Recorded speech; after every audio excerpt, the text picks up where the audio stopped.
Have a suit. We still a try. Easy, easy. Yo, this thing is great. Yo, let me tell you. Yo, they need to have classes on this shit, man, because yo, it's crazy. Bro, so there's all this. So a lot of people out of work, struggling for work. We have no clubs and no performances. Yo, a technical director, and it's funny. Big up my friend Dan, 100 DBs. He was on the stream earlier, so I don't know if he'll make it over here. Yeah. He actually was the one that helped me get set up with the DJing because he's one of those people. Like he's a synthesizer dude, so he knows all this stuff. So Yeah. he's just been helping out all of the friends, and he said it's grown into like over 100 people of like, how do we do this? No, but so tell me, because you've been doing the series and I've been watching. Yo, let me tell you. So I have to do like several Zoom meetings over the course of a couple of weeks. This meeting, that meeting, board meeting, blah blah blah. The interviews. I've done several interviews, and let me tell you, none of them is one click and going. It's always, yo, I can't get on. Yo, hold on, press this, press that. The link don't work. Call this guy. Call that guy.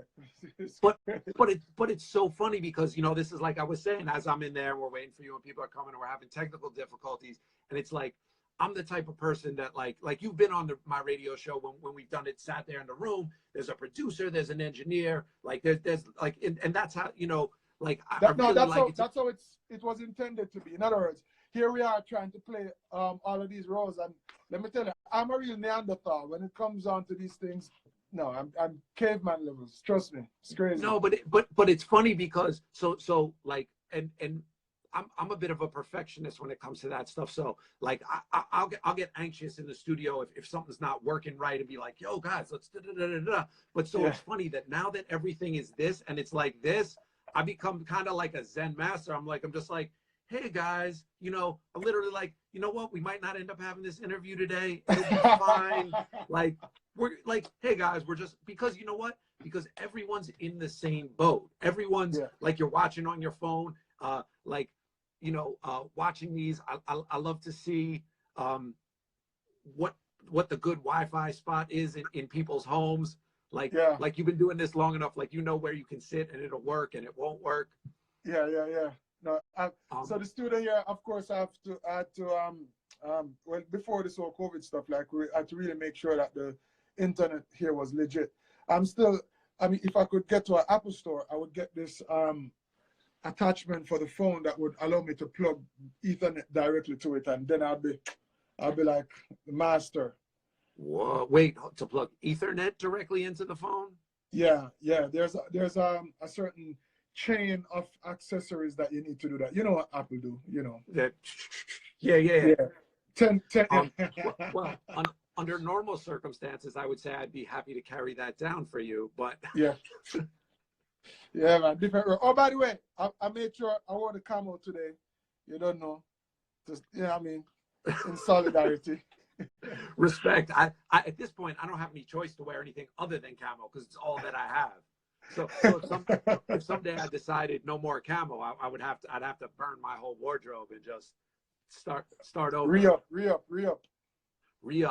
So like I was saying, so I've been watching the Rhythm series, which has just been super, super interesting and just overall, one of the cool things about this time and doing things this way is like you're sharing information that I know some of it because I'm in the business, but also a lot of that stuff I don't even know. So getting to see you and Lanky talk about that is it's mind blowing just from the perspective of a fan of the music and someone that knows you. So like, what is it like from your seat being able to kind of give that really like personal, intimate window into it?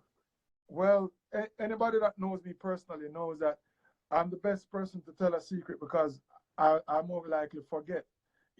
So Me too. Yeah. So when I'm having these conversations, I'm also learning things that I should have known, or I knew already, but clearly forgot. Like I didn't remember that I was the first one to record on Diwali. I know I was one of the first people, but not the first. Things like that. And then even some of the stories, is, you know, while they're being told again, I'm like, oh yeah, that's that, man. I remember that. But you know, like I don't walk around knowing all the time. So it's good for me to even revisit it and remember some of those things and you know, revisit the moments. No, and I think it's cool because, like you said, some of those things even you're not remembering until they come up in the minute, and you know now. So now, and this is allowing them to like go into the public record, and so all of that stuff really becomes a part of like the overall knowledge that we have of this stuff. Like for instance, another thing that I didn't know was how instrumental Zoom J was in that whole thing happening. No, well, even in my whole career, like Zoom J is a you know what, is a part of my formative years that really don't get talked about enough. But yeah, Zoom J was at Penthouse. It was actually one day after meeting Jermaine with Spraga, that first time I met Spraga as well. As you know, I was going around other studios, Jammies, Bojo, you know, Shocking Vibes, all over the place. And it was one day we were driving past the studio at Slipe, out Slipe Road, and his Zoom J was out the gate. Yo, so yo, cause we know Zoom J from Jammies. Zoom J used to live like, you know, just a few feet from King Jammies studio. So when we got Jammies, we'd have see Zoom J and whatever. So we were actually driving past Penthouse and the club down, and that's how I reconnected with Penthouse and Donovan Jermaine at the time. So yeah, and it was Zoom J at the studio as the young engineer and artist at the time. You know what I mean? So yeah, for real. And Zoom J was definitely very instrumental in that whole Diwali scene and thing. Yeah. Yeah, no, man. Like I said, just as a fan and just watching people react to it in the chat and seeing that stuff is it's amazing to see that interaction, and also how difficult it was to actually get, like, just like we had this today. Like, I know you're used to it because no, trust me, no, there's no use to it. Every week it's a fumble and it's a fumble fest every week. Because watching you try to get Lenky joined in there, because I realized what your plan was, because I know how you move. You're a process guy. Was like, okay, we're gonna have Lenky in, and then build and build off of that. But like I said, just figuring this out. Yeah, no, but figuring the whole thing out is funny. Yeah, no, it's. I mean, like, even I saw that the Teddy versus Babyface. I know they were roasting Teddy. Bro, but all right. So everyone is like, "Yo, fix it, this way," and I'm like, to me, a lot of the show of that was what, like, it humanizes people in such a amazing way that you would not ever get to see. Like Teddy Riley is like, that's like the most legendary. He's behind the glasses. You see him on a stage. You know his body of work. So like, nah, man, he's just like you and me. Like, yo, is this thing on? Hey, can you hear me? Wait, let's reset it. So to me, I enjoy that aspect of it. And just watching people, you know, that we admire and look up to and are amazing at other things, kind of stumble through this, because we're all stumbling through it. Yeah, no, like I'm saying, it's fine. There's no shame in it. I don't, no. I'm not trying to be cool here. These things, I'm still haven't gotten used to any of it. No, I'm not trying to be cool. I'm still trying to figure out ways to continue working. No, I know. I'm saying I don't care either. I'm just like, yeah, I'm not trying to be cool. I don't care. Listen, I'm fumbling through this thing, man. I don't know. Yeah. Bro, so okay, so look, all right. So let me get some official business out of the way, and then I'll get to what I'm really here for. So, the single is Loco, produced by Teflon Zinc Fence. Yeah. I played it a couple times for the people as they were rolling in. We'll play it again later for all of the people that tuned in with you that haven't heard it. So that's the reason you're on this press run, and we'll talk more about that. But really, Zoom J just joined me. Oh, you mean Zoom? Just right. Zoom just talk about you, you know. We have enough respect, Zoom. we talked him up. So, but really, the reason I wanted to do this is to get some proper backyard to table insight from you. This is something we've talked about in the past, but in the current times and climate, you are like Nostradamus, my friend, like way ahead of the times. It looked to me like a good idea before, but now please talk to me about what's going on in that backyard. Oh no, well, so once again, so to for those who don't know, the backyard to kitchen concept is if you have any kind of space to do any kind of growing of anything, grow something. So if you're in an apartment in the great city of New York and you have a balcony and you can just grow up a plant with a, I don't know, a tomato or a pepper tree plant or something, just something, you know what I mean? So that's the premise of it. Now, you know, I have a little space here in the backyard and to the side of the house, and I've decided that anything that grows beyond the front plane of the house must be some kind of food. It can't be anything ornamental around here. So yeah, so it's all. I mean, I have a long list of things. Breadfruit tree outside. See them there? Yeah. Breadfruit, banana, lychee, plantain, ackee, of course, soursop, cinnamon, mulberries, raspberries, different citrus, grapefruit, orange, pepper, tomato, ginger, pine. Like and listen, this is a third of an acre, right? So it's not like a sprawling estate or anything. But yeah, grow something. So this is sorry, I had it wrong. But so backyard to kitchen was something you had very publicly talked about online on your Instagram and showed a lot of. Yeah, I have a backyard to kitchen page. I have a whole backyard to kitchen. Is it just it's backyard to kitchen? Mm-hmm. All right, I'm gonna have to follow that afterwards. So you guys make sure you follow Backyard to Kitchen. But so like when you and I had talked about it a long time ago, I knew about it. I've been following, watching the developments. It was I know you were doing a lot of building. It was also along with the building of the studio. I know there was just a lot of building. There was a dog pen. It's still going on. Still going on. Hen house. Building and building going on.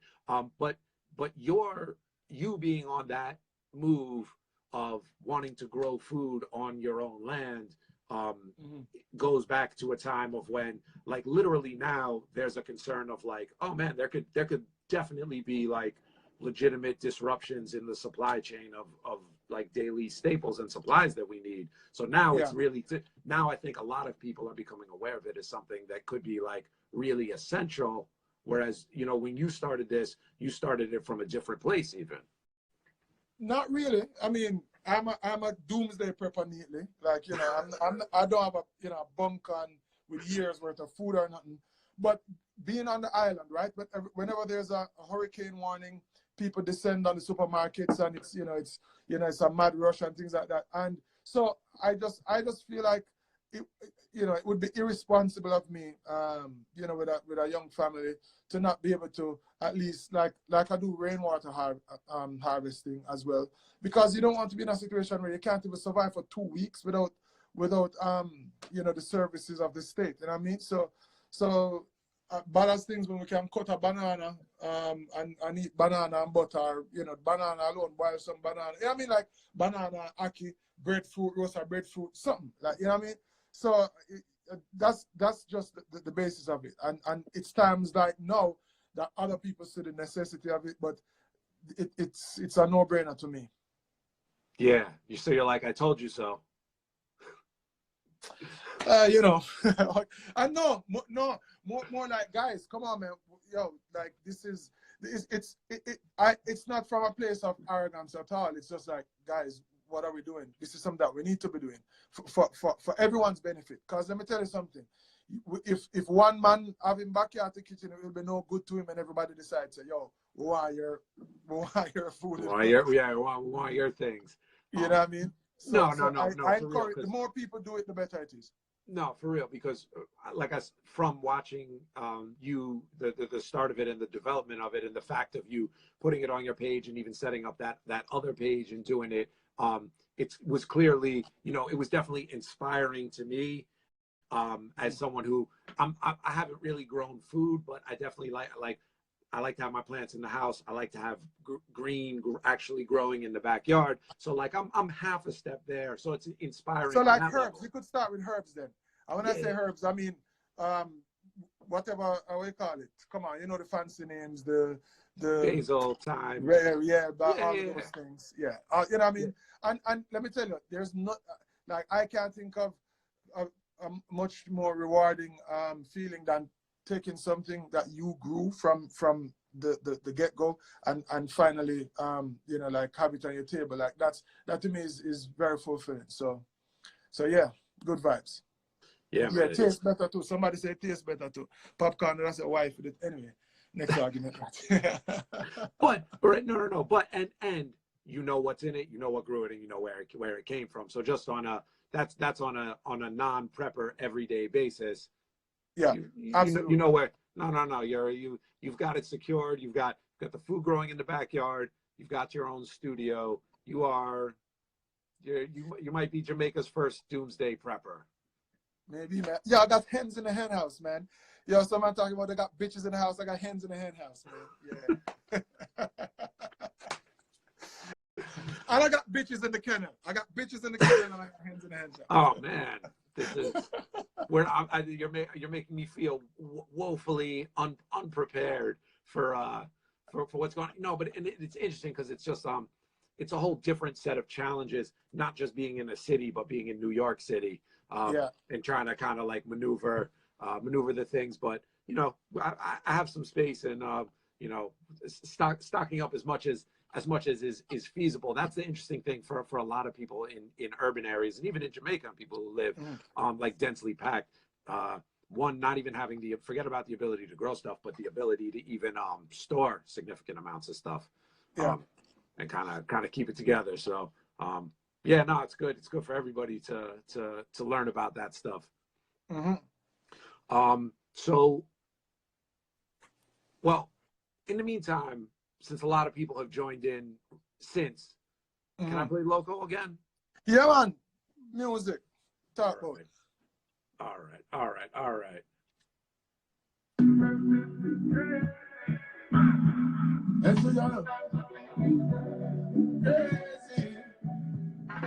Loco.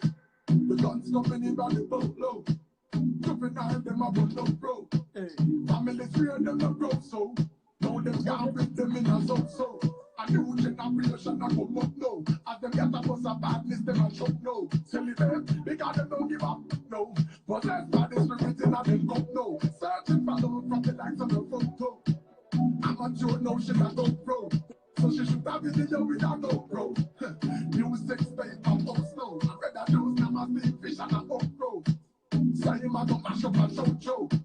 Papa blue jaws and Toto. Nobody in a couple of things touch up and go. Should I know that's loco, it's a no-go. Yo, and the man so rape is a no-no. But I kick you get the thing mentally dojo. Use a couple of and then the put on the mojo. People lost the dub and a loco. Get that flat. What did you do for this promo? Drop us a free remix and garlic cocoa.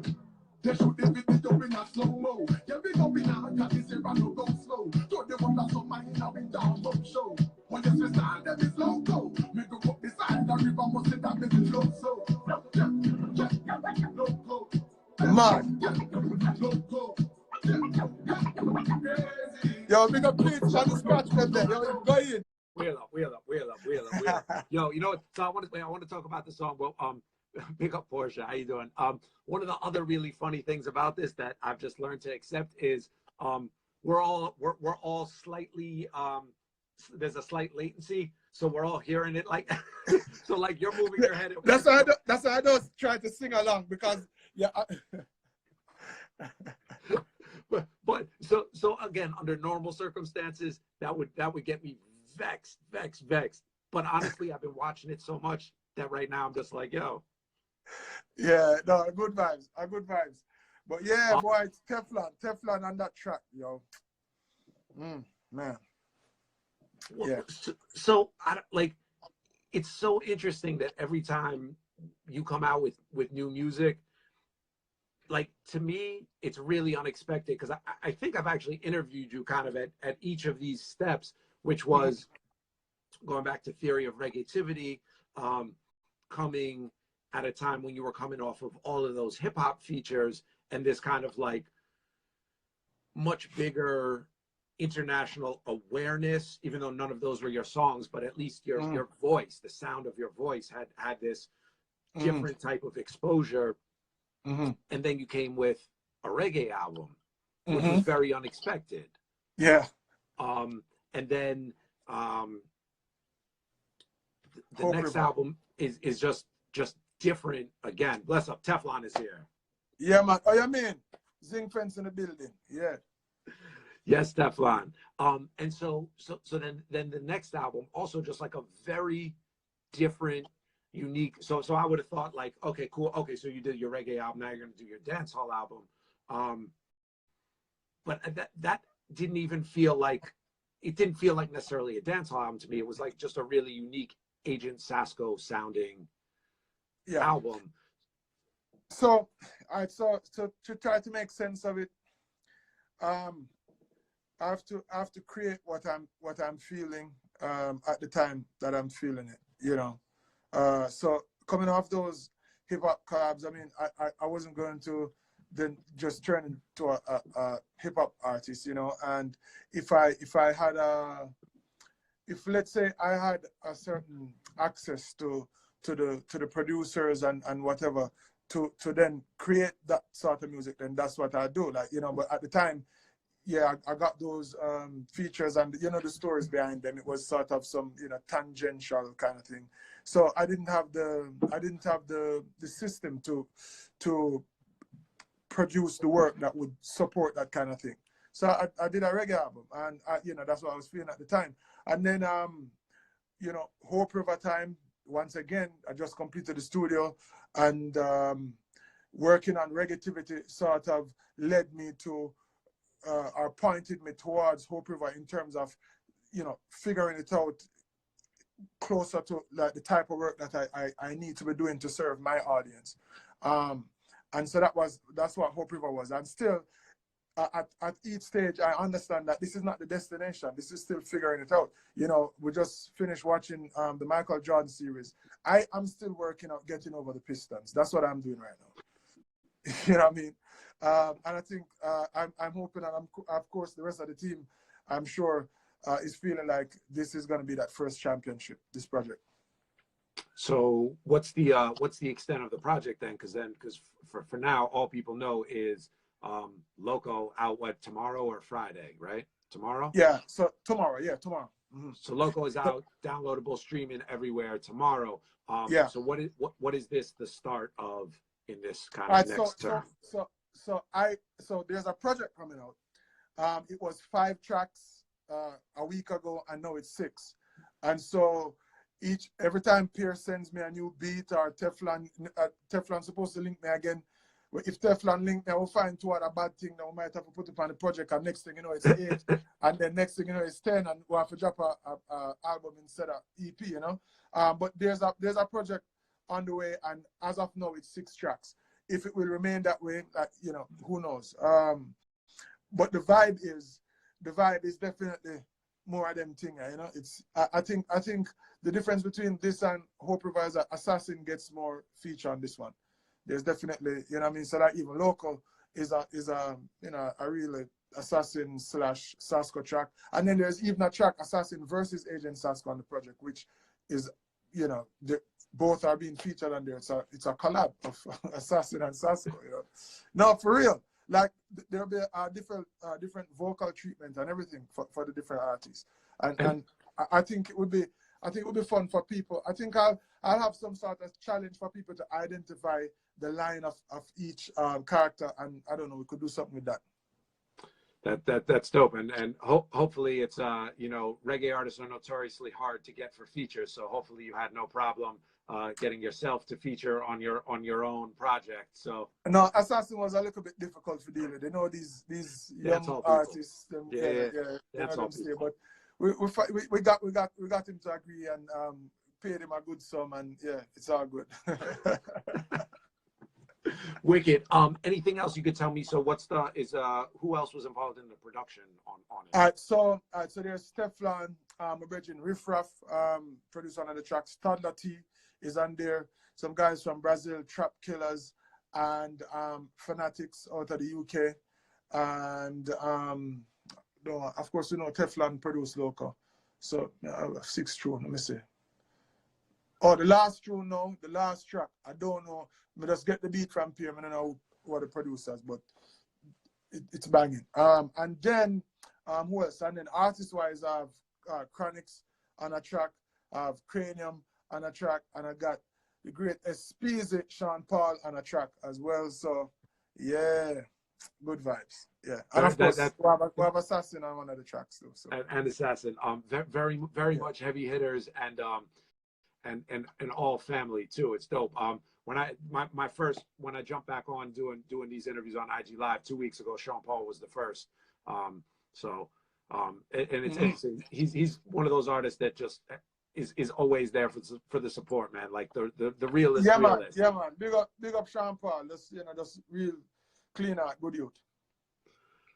Most definitely. So what's your, so obviously we're sitting here and we're talking about it, but what does it do for you not being able to do road and promote the thing the way you regularly would in Jamaica, which would really be to, just run the road and be everywhere, up and down? Well, guess what? At the onset of this thing, I decided that I was going to manage my, my perception and just response to it. And that is, just do what you can and try to see opportunities wherever they are and go through, because, I have no control over that stuff, So, when them say road again, then I road again until such time. We have to just do what we can do, which is fumble around IG Live and wonder how to join this and that and stumble through Zoom calls and Teddy Riley out the situation, Guys, can you hear me? Can you yeah. hear me? Yo, but honestly, there's two things about that. But honestly, the thing that I most took away from that was Babyface is the fucking man. Like before, bro, and I'm talking about the first one where they didn't even cut and go through. I'm just talking about. I'm talking about Teddy Riley's thing. He's clearly in a rehearsal studio. There's people, there's a stage, there's a screen. He's doing things. Yo, when he joined Babyface Babyface was just like, hey, yeah, I'm just here by myself, like with some candles lit. And he hit him. Yo, I don't know if you caught it. He hit him with the line. He was like, okay. Yeah, so where are you? He was like, well, I'm just alone in the studio, social distancing like you're supposed to, because Teddy Riley's in a room full of people. Full of people. So that actually reminded me. I don't know if you saw this, because I know you've been doing interviews today before we jumped on. Did you see this weekend's verses that they just announced? No. Bounty Killer versus Beanie Man. Oh, really? Yes. All right. Well, they don't know that can't miss me. 8 p.m. Saturday. This is an unpaid ad. Like, as I was sitting here setting up the phone and getting ready to do this. Oh, wicked. No, man. That came across the radar. We're involved in that. Yeah, man. So there will be a lot of Jamaican flags and a lot of fire. For that one. I think it'll be cool and it'll be interesting, because I've seen kind of our world of people. As dope as it is to watch that, a lot of people have been commenting kind of where this comes from. Like it needs some of that. Not that it needed a Jamaican clash, but you guys don't quite know how to do this, and the concept of a clash in that way is not like a Native American hip hop or R&B thing. So I think a lot of people outside of the reggae community and dancehall community will tune in and see that, because it's verses and see what it's really all about. Yeah, we're gonna show them what's up. Yeah. I greatly look forward to it. And then outside of the music, another one of the things. How much time do we have in the hour on yours? Because I can't see it, because I joined into yours. I don't know. Well, if you tap on the live, it's just that I'm in the studio, so as soon as it's a go, I'm back to work. Yeah. I know. I don't want to run it too long. If you tap on the live up top where it says live, it'll tell you how many minutes are gone. Oh, 30 minutes. 30 minutes. Oh no, we just learned that now. Thank you, sir. See. No, it's like you got to pick up it's the same way I'm doing it, is like picking up little pieces from each different person. Like Yeah. I had to learn, like you probably have the thing set up where you can do direct audio into the iPhone. Do you have that set up? Okay, well, there's a way to do direct audio into the iPhone, like if you're DJing or performing, but if you do like we're doing and you join in with a split screen with someone else, it deactivates the direct audio. Oh. That was actually part of the Teddy Riley problem in the original Clash. Oh. So Interesting. there's all kinds of technical things. But so what I was going to say was, outside of the music, and this goes back to really like since the advent of IG, following you on IG, one of the things that I've really kind of looked up to and admired is the level of involvement with the kids that you have. Mm-hmm. And not to say that other people don't have that level of involvement, but just that you really chose to present that publicly as a part of Agent Sasco, the artist, giving the farm to kitchen behind the scenes, the building stuff, but also showing the relationship and the involvement with the kids in that way. Mm-hmm. It's just a matter of I don't know, it's keeping it real, man. That's me. That's so like I was joking the other day that COVID really, like stay at home, like hashtag stay at home. Yeah, I've been staying at home. So yeah, like okay, fine, stay at home. You know what I mean? So I guess maybe that's also why I'm been just sailing through this thing, because this is what I do anyway. I work from home, and home is where I like to be. So yeah. No, I mean, like I said, it's been interesting for me as a as a parent of two young kids, of just like because that's not my natural thing is less at home. So kind of like not even just now, but just having kids and adapting to being able to do the kind of work that you do and the kind of work that I do that, under normal circumstances requires a lot of traveling and to be gone a lot. And then to kind of. Well, so I made a conscious effort to be present when I'm present, because, when there are times when I can't do nothing about the fact that I have to be away and work. So, whenever I'm here, I really try to be present and, just appreciate that time and make good use of it. Well, you've also made use of them on your album as well. There's kids' voices on the. Yeah, well, it's a and Lauren is on this album as well. It becomes a natural part of the process. When I'm recording, they're here. Daddy, can I say something? Or by the way, come, do this, do that. Weezy has been emerging as my engineer. Like he's learning the ropes and he enjoys it too, that sort of thing. So yeah. I mean, it's cool to see. And like now that I have one kid who's almost 4, who's like able to kind of get into it, you really see that like young kids at that age, if they're around things, like they'll let you know what they're interested in. So it's like absolutely. By providing, allowing them to be around the things that we do for work, they'll show you what they're interested in. And what they want to explore and get into. And mine right now, the 4-year-old is like, Daddy, I want to DJ. She had a class thing, so we have Zoom meetings for class. She had a class, and one was like, it was I want you to tell the class one thing that you're good at. And hers, funny enough, actually, talking to you, they did the pea pod in water and started to sprout. To grow peas. So she was like, oh, well, here's what I'm good at. Showed her the plant growing, and her thing that she wanted to get better at was DJing. So I was a very proud. That's my kind of peeps. She's growing food and she loves music. Yeah. No, she's definitely setting the way. So in that respect, it's cool to be home and doing this stuff from home. This is another funny one, because I actually jumped on we had a big live Zoom party stream for with Cardinal the other night. Oh yeah, I'm Virgin Cardi, yeah. Yeah, man. So she ran in on that one and wished him a happy birthday, and to also talk about some music. he played something, and he played one of the Suda Black things that I had never heard before. He played something. Yeah. He played something. What's going on with those songs? So for people who Well, don't know, for people who don't know, Suda Black is a project that's Sasco, Cardinal Official, and Bungie Garland. And Bungie Garland, yeah. And we went to Trinidad one time, recorded a bunch of tracks, and I don't know, they're sitting on some hard drive somewhere. And clearly Cardi have some I play, I have none, I don't know. But I need to give him a call and find out what we're doing with those. But yeah, we have some stuff together. Should be wicked.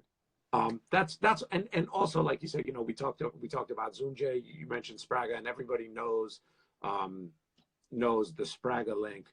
But throughout, you just like you move and interact with artists in this collaborative way that not a lot of people don't, but I think in a way that's pretty unique to you, and kind of connecting with different artists that there's some connection with.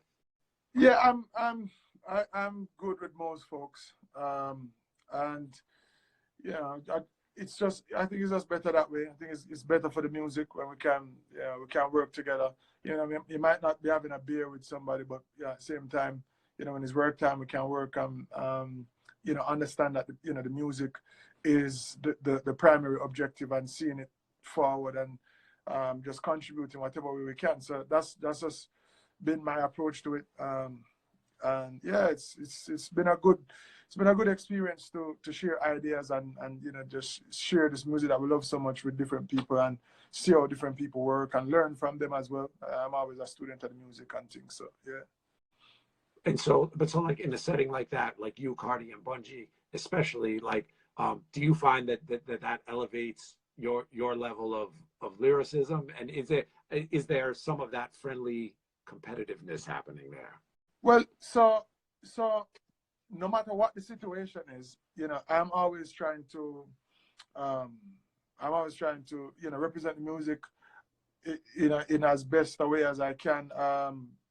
Every time you go on the microphone, you want to be better than the last time. So in that way, it's like a respect to the art form. Like, I've never disrespected the music by just doing any old thing. So is it different? Not necessarily. I'm always trying to just give 100. But I think what's different about it though is feeding off other energies. So like, let's say if we're doing a song together and a man start with a verse talking about a certain thing, maybe him talk about something that I probably wouldn't talk about, or you know what I mean? And because it is the same song, then now I'm forced to talk about that, or maybe from that perspective. So in that way, that's what I value in the experience. Like especially with Cardi as a coming with a hip hop angle, and vibing with that and learning from different styles in that, and then of course Bungie with just a different level of flow, and but with the same Caribbean flavor to it. It's just fun, man. It's great. So outside of those two, like, who's your artist? Like, who's your when it comes to dancehall, who's your artist? New, old, anything? When you say like, yeah. All right, so from I was very young, it would be Papa San, Professor Nuts, and Lieutenant Stitchy, with Professor Nuts being my favorite in that little crew. And then, so that was 80s when I was like 3 and 4 and 5 and 6 and whatever.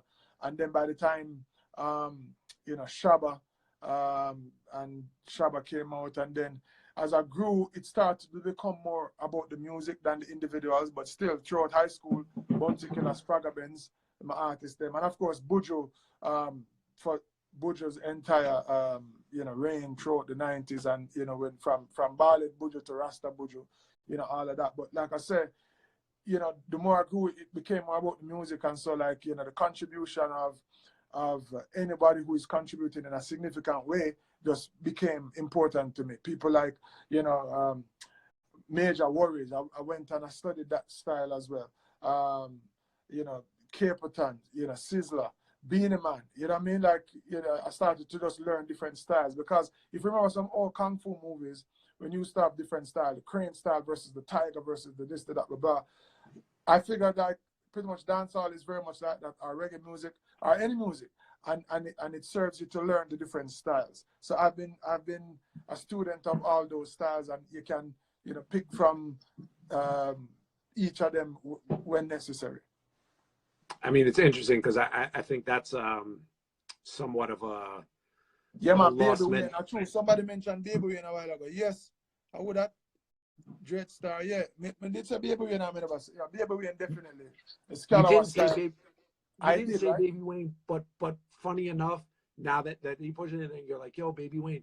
Baby Wayne is one of those artists that I've found that I didn't know a lot about. Kind of like when I got into dancehall, which obviously I wasn't born and raised in Jamaica, obviously, but artists that I rate, lyrical artists, very almost without fail, Baby Wayne is on the list of different of influences, and it's one of those artists there's not a million hits, there's not a million anything, but like no, dangerous. But even Professor Nuts, like let me tell you, in terms of if I had to pick one artist, it would be Professor Nuts, because like I just have a different level of appreciation for his style of composition, let's say. You know what I mean? Storytelling, like Nuts thing is storytelling. And guess what? The man, you will laugh till you cry. But guess what? It's not because it's gimmicky and like and whack funny. It's you laugh because it's so real funny. Like it's so real. You know what I mean? I don't know, man. Like and then especially at the time, that's when I was really falling in love with the music, and that's when I was just awestruck by it. So hearing Professor Nuts, deliver different sermons or different stories about different things, that was, I mean, like, yeah. And them time you stop at the bus stop and them have like the cassette playing with the stage show. You know what I mean? And the banner mix, and it's just incredible. And also, the stage show performances had so much impact, even beyond being at the actual stage show, because those performances traveled and went to different places. I couldn't go to no stage show when I was 5 and 6 and 7, so I had to rely on the cassettes, man. The first time I went to a stage show, I was like 17. That's because you were a good kid and you stayed in school. I know the stories. I don't know if he's still in here, but he jumped in on my live earlier when we were waiting for you. Was original Cassette Jones speaking? Cassette Jones. Yes. Speaking of original and live stage shows and things, so I don't know if he made it back in here when we rejoined, but big up Cassette Jones. Yeah, man. Every time. No, absolutely. He's up this side, and I actually see him from time to time. So, interestingly, one of the people, not the only one, but one of the people that really did a lot for the spreading of the culture, for sure. No, absolutely, yeah. Them time the man I beg if you carry a CD from Jamaica when you're forward in any other city. Them, yeah. Them days, yo, carry a bad CD mix in that. Yeah. Yo. Now I don't even have a CD player anywhere within arm's reach, and I have a few of them. Maybe I buy one for the studio. See it. Dose up. What Never been used. Apple again. Apple them slap me where I get. That was going to be my question. What did you use it for? No, it's just been sitting there. just to be fully loaded, because you can't, if someone comes, you can't have not. Yeah, but back to being prepared. So forget about doomsday prepping, but being prepared says I rather have a CD player / burner there that I never use than to be here one day and really want one, and for the $60 talking about, oh no, you know what I mean? Like, no, it's just better to have than not. And that's also one of the things about being in Jamaica. Even under normal circumstances, you can't necessarily just run out and grab it. No, I'm telling you, like I'm saying, I could connect the phone with something like this with a different end and then connect it to something else. But there, I can't get none of those connections here. So yeah, you're right. So with the next time I see an Apple store, I'm going to that accessory rack and I'm just gonna like take one of everything. one of everything, and then the next interview will be Tech Talk with Agent Sasco. You know what I mean? Your local. I'll be a full guru by then. Yeah. No, it's fun. Hey, I'm happy to learn. Have you done any of the any like live video streaming or like performing from the studio at all, or just IG Live? So I did a live here like maybe a month ago now, sponsored by Red Stripe. It was, you know, a good vibe, and of course we had, you know, was fumbling through some stuff you know, that time as well, but it was overall it was good. We learned in that instance that the Facebook feed was better than the Instagram, because the Facebook feed was coming directly through the through the interface into the computer, and the direct connection meant better what you call it, internet. So, you know, all of that. Yeah. What about what did you do? This is super, like I said, this is super nerd talk. This is what my friends told me. What did you guys use for the video? Did you do the OBS, the open broadcasting software? Man, stop cost bad that for me, man. we're trying to share information as well OBS. as music here. Oh man. No. Trust me. After. Look it up. Hey, once again, like we need things to get back to when the you know, dedicated pros are doing, you know, their task. You know what I mean? I'm here recording dubs in the control room by myself too, but I have a couple of recordings to do today, and I picked the engineer up from 11, and it's been interview after interview, so he's outside pissed somewhere. All right. So we're gonna so I'm gonna let you get out of here because I know you have real work to do. Just so you know, Cassette Jones is still in here. So big up yourself, Cassette Jones. Yeah, man. Enough respect, people. The man there is a critical part of the culture, you know. Yeah, man. Respect. Yeah, man. Most definitely. All right, hold on. So I'm gonna wrap this up in a second, but I want to. This is also kind of like, normally this would be producer talk on the side. When we finish, because I joined into your live, can you send it to your story? Send it to story. Okay. Send it to the stories, because I have a thing down here where I can download it from there, because I'm trying to keep the archives. Okay, of it. and that you need to tell me what to do, because these every day, every week we finish the series. Yo, Bridget, it's a chore to get the. I haven't even posted the last one yet because it was 96 minutes and I just couldn't even, like, trust me. So whatever, let's compare notes after. Yeah, we'll compare notes. So for me, as long as you just send it to your stories, yeah, and it's there, I can pull it down. You handle the rest of your recordings. We'll link separately for the it's like a support group, except for technology challenge, dance hall people. So anyone who wants to join in and or help us figure this shit out, we Mandisa, big up yourself. This one of my classmate from primary school. Big up yourself, Mandisa. I mean, Sanchez up full. I sing of that. I mean, sing a big up. Yeah, man, that's the original Sanchez in the place. Also, I got a big up DJ Autograph. Autograph just mentioned, and I missed this one, but he said that the rhythm series with Snow Cone was amazing. Oh, yo, that was something else. So tomorrow, I have unfinished business. But the thing is, I don't know if I find TJ on Instagram. Anybody know if I find TJ the producer? But so we got reason with Serrani, because clearly Serrani tune a big tune on the rhythm. I don't know if we can get Movada as well for talk about it so special, but yeah, we'll talk about unfinished business tomorrow. Yeah, man. Sick. So make sure you tune into that tomorrow. What time is that happening on your live at 5? That's 5 JA time, which means that would be what, 6 o'clock your time? 6 o'clock, 5 J, 6 o'clock New York. That'll be 3 o'clock West Coast. And yeah, and so that's something you've been doing for a bunch of weeks. The rhythm series. Loco is out tomorrow, produced by Teflon Zinc Fence. Mm-hmm. I don't know what else. Somebody sent TJ. Give thanks, Dan Carter. All right. Okay, so with TJ, that's step one. You know, the real challenge is getting him to link on there. Yeah. So baby steps, baby steps. Yeah. No, but I like it. We just work with it, and we. No, but and we yeah, guess what? Even if it's the tagging, man, like, just to let people know, like, this is the man that's responsible for these beats. You know what I mean? Simple as that. Yeah, no, big up TJ. And that was really his first production that really, really took off, and led to a stream of massive dancehall. Somebody's asking, any new music from Sasco? Hold on, that he's Gossett. Big up Gossett. Gossett, you're in the right place, because that's why we're here. We're talking about new music. Hold on. So my producer just joined. Hi.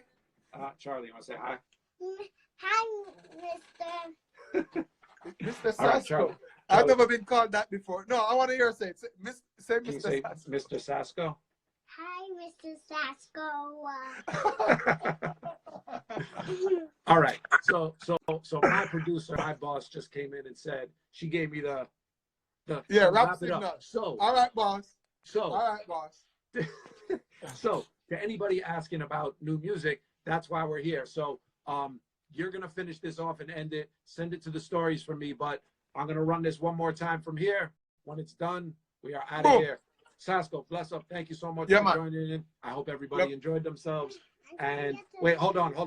Charlie, this is part of the DJ school. What do you say when it's time to play the song? What do you do? And what do you say? Oh, this is the cutest thing ever. No, Yes, I know what we say. Say. I know What do you say?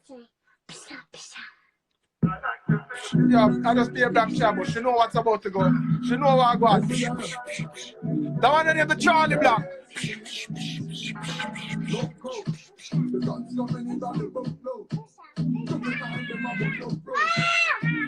Yo, Charlie about forward.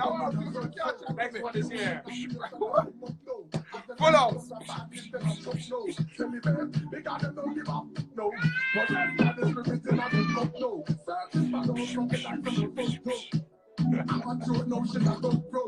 So she shoot a video with a GoPro. New sex babe from post no. I read that those numbers. What's the Charlie Black? Play my own mash up my show. Papa no job and no. Should I know that low go it's a no go. Yo, and the man so baby I don't know. But I can give you the killing and the dojo. It's got the logo up in there.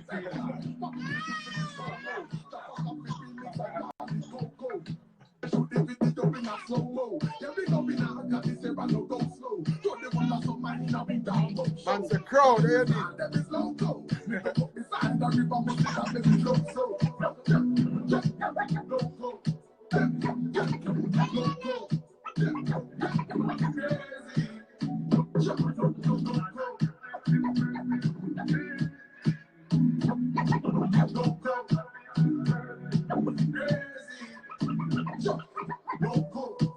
Street business with a boat no. One brand name and logo. So what we one thing, then we just spoke no. In control, that we have the remote no. Frequent flyer, we got that car boat no. Dark boat, east, west, north, and south no. Out there, I don't use to don't start out no. The young look out for one of the goat no. And the foundation and the goat no. The men say the plan of the villa the ghost no. I don't just let them I just say we are both no. I was the next step, we just get a toast no. If I don't about them, look at them, I go roast no. Negative energy, we can do, we don't know.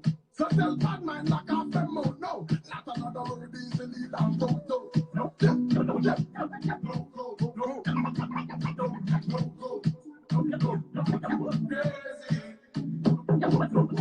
name of the song.